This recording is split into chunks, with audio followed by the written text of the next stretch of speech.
Number 1. Falanuwalliyannaka qiblatan tardoha.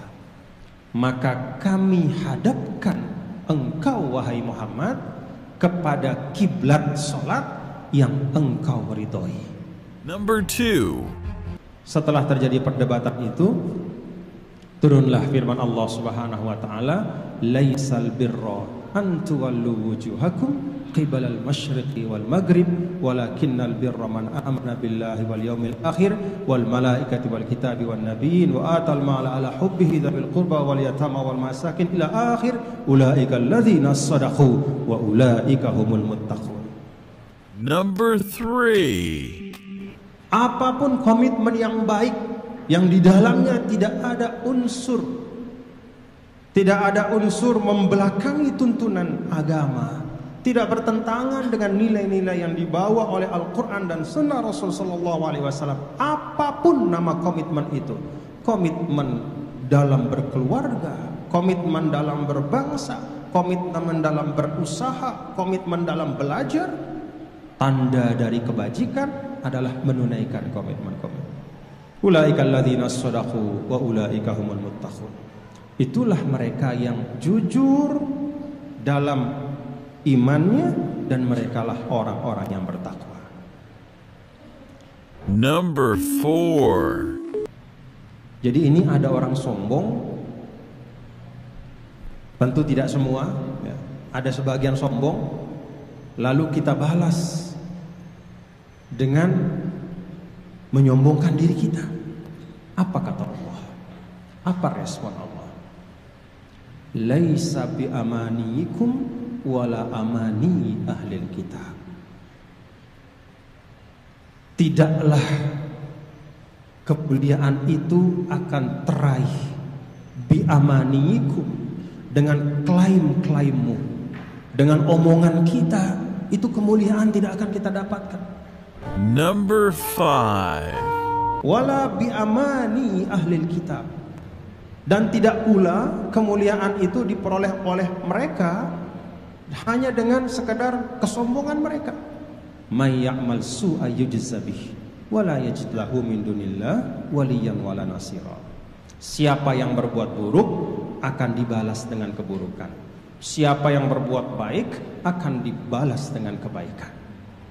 Maka dari ayat ini kata para ulama, orientasi Islam itu adalah karya dan kerja kita sebagai umat dalam kehidupan dunia.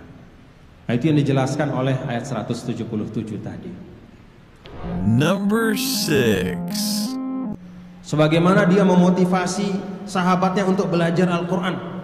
Apa kata Rasul? Khairukum man ta'allama Al-Quran wa 'allamahu. Sebaik-baik kalian adalah yang baca Quran dan kemudian mengajarkannya. Pada saat yang lain beliau masuk ke pasar, lalu mengatakan apa? At-tajirul aminus saduq ma'an nabiyyin wasiddiqin wasyuhada.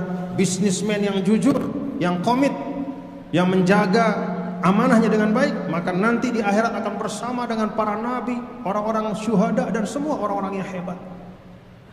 Number 7. Kalau kita baca dalam surah At-Taubah ya, 100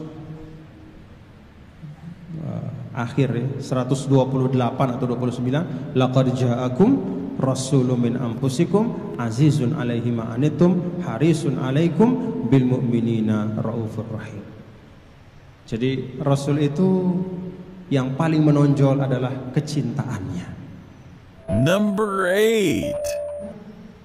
Kalau ayat ibadah yang kaitannya murni antara manusia dengan Allah, itu pendek-pendek disebutkan.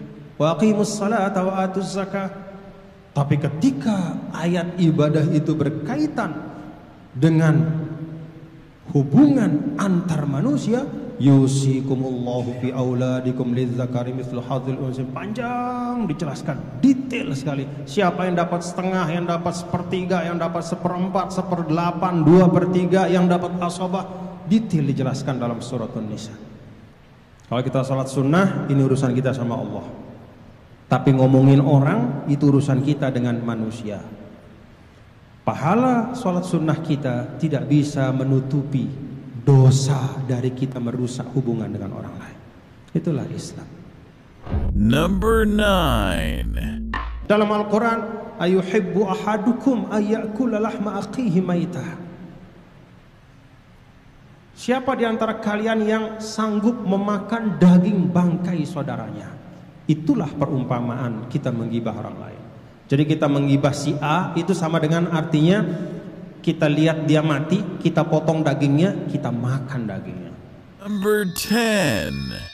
Belajar saja. Orang yang berilmu itu seperti kata Rasulullah SAW, ya. Orang yang berilmu itu bahkan belum sampai ketika tahap dia berilmu, dalam prosesnya saja itu semua dunia ini bukan hanya manusia. Bahkan dalam ungkapan Rasul, tastaghfiru lahumul hitan. Sampai ikan paus, ikan-ikan di laut ikut beristighfar untuk mereka. Kalau bicara tentang ilmu, penegasan Al-Quran itu jelas, ya. Hampir semua kalimat dalam Al-Quran yang bicara tentang ilmu tidak menyebut tentang objeknya. Kenapa? Satu sebab, lit ta'mim, karena ilmu itu tidak berbatas. Jadi selalu dimutlakkan oleh Al-Quran. La yastawil ladzina ya'lamun wal ladzina la ya'lamun. Tidak sama orang yang berilmu dengan orang yang tidak berilmu. Berilmu apa? Nggak disebut. Kenapa? Ilmu tidak berbatas, terus berkembang. Nah, selain penguasaan keilmuan yang kalian terus pelajari di universitas ini, saya berharap ya, bahwa ketika belajar tentang Islam, jangan lupa untuk belajar tentang akhlak Islam. Tentang akhlak. Karena di masa sekarang yang saya rasakan, ya, akhlak ini adalah bagian penting dari Islam yang semakin sulit kita jumpai, akhlak Islam. Karena satu dua hal kita bisa memutuskan silaturahim. Karena satu dua hal kita bisa memusuhi orang lain. Padahal Rasul sallallahu alaihi wasallam mengajarkan kita sebagai umatnya untuk terus membangun persahabatan dan persaudaraan yang genuine. Apa persahabatan yang genuine? Lillahi ta'ala, karena Allah. Maka kalau ada orang yang berbeda, bahkan orang yang dalam bahasa kita menyimpang dari tuntunan agama, bukan untuk dijauhi, tapi sebagaimana tuntunan Rasul SAW ketika membangun masyarakat Madinah, satu sama lain itu saling mengisi, mengingatkan, menasehati, mengajak kepada kebaikan dengan cara-cara yang baik. Bapak-bapak saudara sekalian, itu yang dapat saya sampaikan. Dan saya berharap ya, sebelum kita nanti berdialog, saya dengar tadi sejarah tempat ini, Syamsul Ulum. Di sini pernah ceramah almarhum Bapak B.J. Habibie rahimahullah, rahmatullah, dan banyak tokoh-tokoh. Saya yakin juga dari sini juga sudah lahir orang-orang yang membangun Indonesia selama ini. Saya berharap kalau kita menggunakan etos yang diberikan oleh Rasulullah SAW, bahwa hari ini harus lebih baik dari yang kemarin dan hari esok harus lebih baik dari hari ini, maka saya berharap para mahasiswa, mahasiswi yang sekarang sedang belajar ini bisa menghadirkan karya-karya yang lebih hebat, lebih bermanfaat untuk kita semua, untuk Indonesia yang kita cintai. Terima kasih. Assalamualaikum warahmatullahi wabarakatuh.